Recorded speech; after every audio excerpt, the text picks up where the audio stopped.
Both Muhammad al-Fatih and his grandson Salim I had extended the Ottoman Empire to great lengths, with Muhammad al-Fatih bringing Constantinople and much of the Balkans under his rule, and Salim I expanding the empire by 70% by conquering most of the Middle East and North Africa during his reign.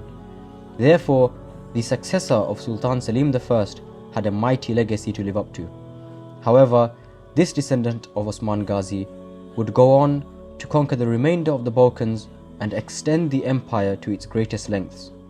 It was under his reign that the Ottomans ushered in a golden age.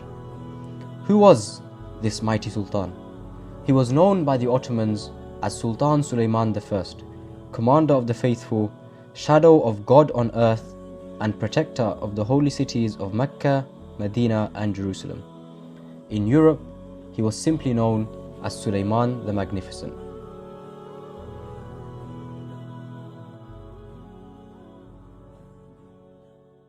Assalamu alaikum wa rahmatullahi wa barakatuh, brothers and sisters. Welcome back to another episode of Islamic Peace Discussions.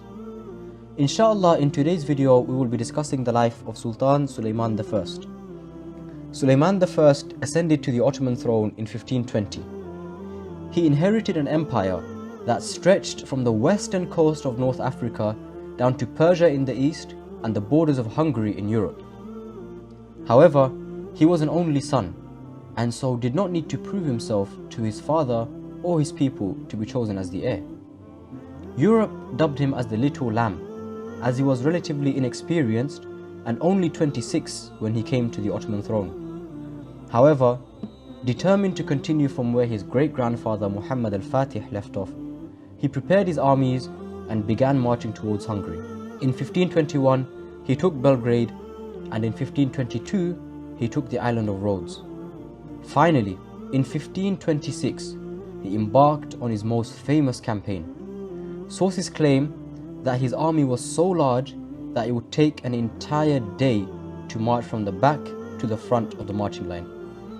His army numbered from somewhere around 70,000 all the way up to 150,000 men.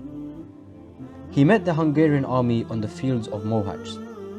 However, the Hungarians had reached first and encamped at the bottom of a slope, and as soon as Suleiman I and his army had arrived, the Hungarians launched a deadly cavalry charge that shattered the Romillian cavalry into two and broke the Ottoman lines.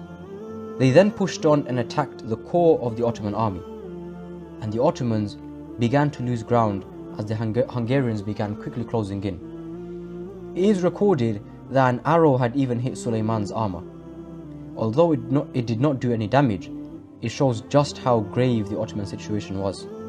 However, the Anatolian wing of the Ottoman cavalry soon arrived at Mohacs and charged into the Hungarian lines.